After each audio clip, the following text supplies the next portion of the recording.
আমরা এখন আছি বঙ্গবন্ধু নব থিয়েটারে। আজ আমরা বঙ্গবন্ধু নব থিয়েটার ঘুরে দেখব। প্রথমেই দেখে নেওয়া যাক প্ল্যানেটেরিয়াম শো এর সময় তালিকা। এবার দেখা যাক টিকিটের মূল্যের তালিকা। বিভিন্ন টিকিটের বিভিন্ন রকমের মূল্য তালিকা এখানে দেখা যাচ্ছে। শীতকালীন এবং গ্রীষ্মকালীন সময়সূচি এখানে আলাদা।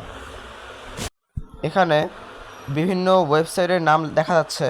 এইসব ওয়েবসাইটের মাধ্যমে আমরা খুব সহজেই এই নবথিয়েটার সম্পর্কে আরও অনেক কিছু জানতে পারবো। আজ ঈদের তৃতীয় দিন হওয়ায় প্রচুর ভিড় দেখা যাচ্ছে। নব থিয়েটারের ভিতরে ঢুকলেই দেখা যাচ্ছে একটি ঝর্ণা, সত্যি মনোমুগ্ধকর। মোটামুটি উঠতেছে। এরপরে রয়েছে একটি পার্ক। পার্কটি শিশুদের জন্য। দেখতেই পাচ্ছেন বাচ্চারা এখানে খেলাধুলা করছে।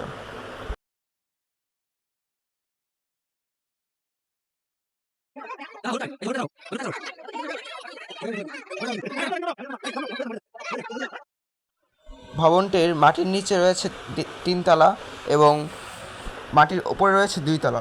সর্বমোট এই নবথিয়েটার ভবনটি হচ্ছে 5 তলা।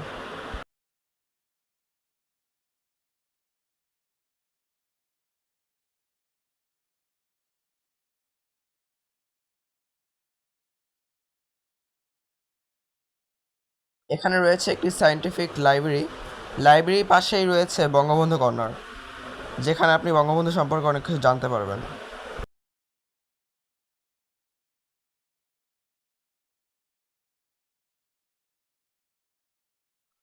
এখানে একটি দেয়াল রয়েছে যেখানে আপনি বিভিন্ন ধরনের ঐতিহাসিক ঘটনা সম্পর্কে জানতে পারবেন, যেমন ভাষা আন্দোলন, স্বাধীনতা সংগ্রাম।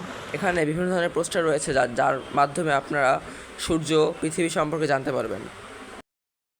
আমরা এখন প্ল্যানেটেরিয়ামের ভিতরে রয়েছি। এখান থেকেই আমরা প্ল্যানেটেরিয়াম শোটি দেখতে পারবো। এই থিয়েটার হলটি যথেষ্ট বড়। এখানে সর্বপ্রথম বঙ্গবন্ধু এবং মুক্তিযুদ্ধ সম্পর্কে একটি ফিল্ম দেখানো হবে। এরপরে বিভিন্ন মহাজাগতিক বিষয় সম্পর্কে জানানো হবে।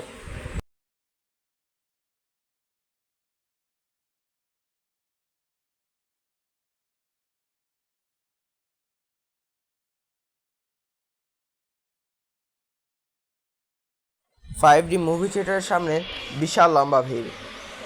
আর যাই হোক, ঈদের তৃতীয় দিন বলে কথা। এখন আমরা 5D শোটি দেখব।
না,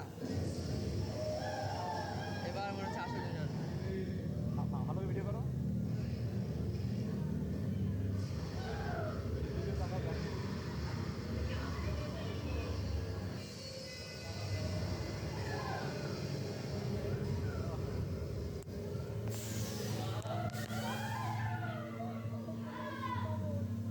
এবার ঠিক আছে। হ্যাঁ, এবার ঠিক আছে। চশমা পরে পড়ছি, এবার ঠিক আছে।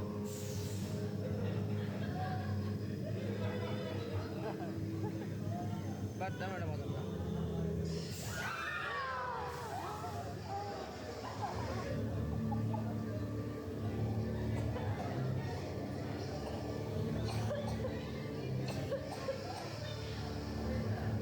তেমন একটা মজার না।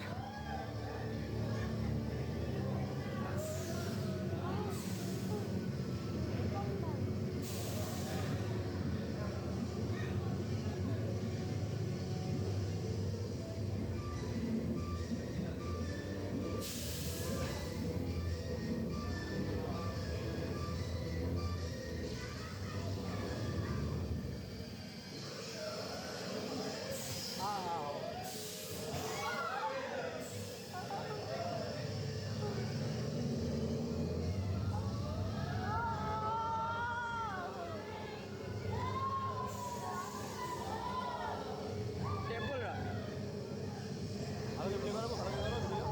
করছি তো, চশমা খুললে তোমার ভয় লাগবে না।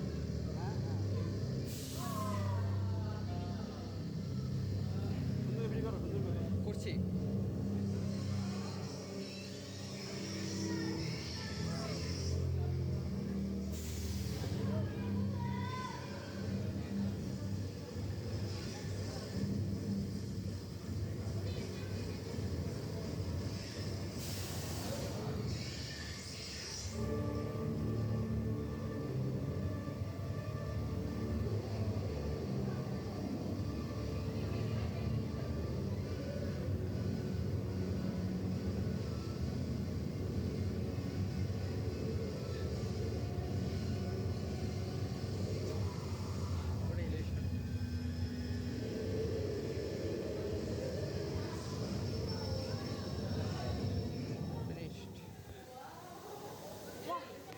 আমরা 5D মুভিটি দেখা শেষ করেই আমরা একটু ঘোরাঘুরি করে একটি চমৎকার জিনিস পেয়েছি।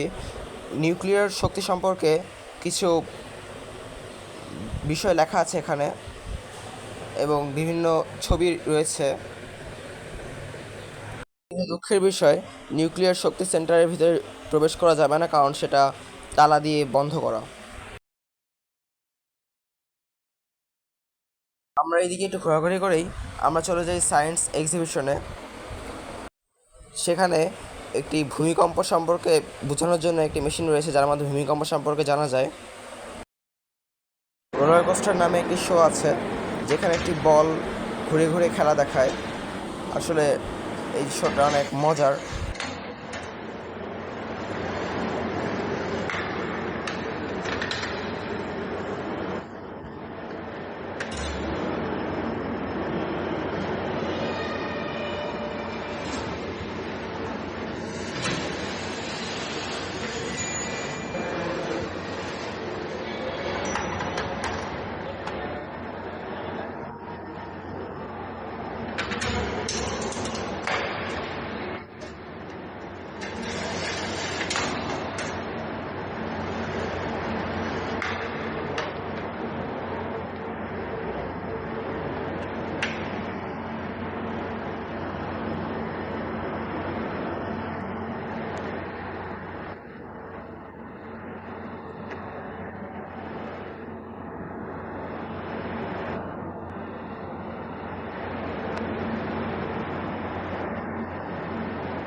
এবারে আমরা দেখব একটি চমৎকার জিনিস। এই বস্তুটির ভিতরে যতই হাত দিই না কেন, এই জিনিসটা আমরা কখনোই ধরতে পারবো না। এটা একটা ইলিউশন। সাবমেরিন কেবলের নকশা, যেসব অঞ্চলে সাবমেরিন কেবল গেছে সেসব অঞ্চলের এটি নকশা, যে কোন অঞ্চল দিয়ে সাবমেরিন কেবলগুলো গিয়েছে।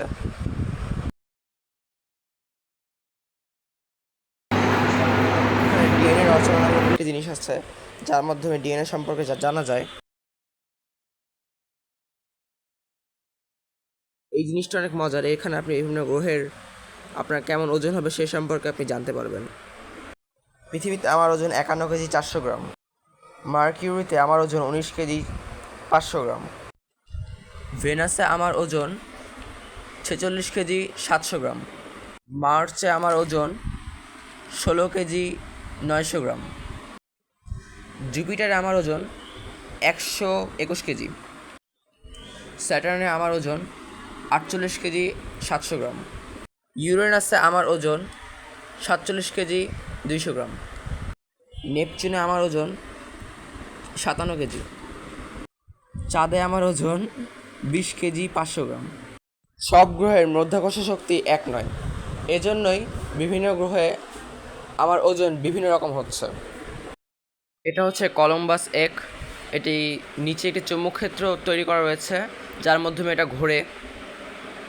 এটা হচ্ছে আবেশন মোটর নীতিকে অনুসরণ করে। এটি একটি আবেশন মোটর নীতির একটি উদাহরণ।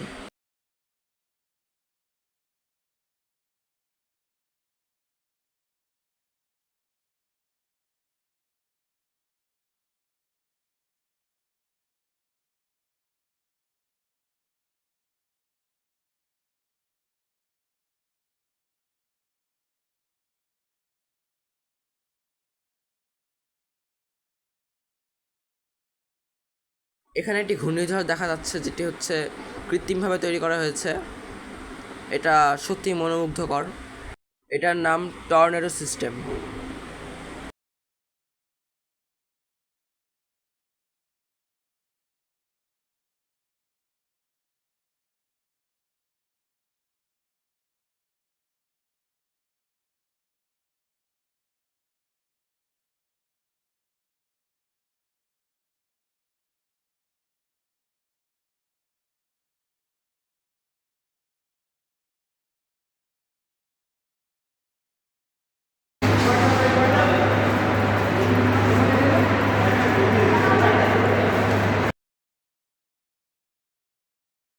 এটি একটি মহাকাশযানের মডেল, যার মাধ্যমে মহাকাশচারীরা কীভাবে মহাকাশযানের মধ্যে থাকে সে সম্পর্কে জানা যায়, কিন্তু এটার যান্ত্রিক ত্রুটির জন্য আমরা এটা উপভোগ করতে পারি নাই।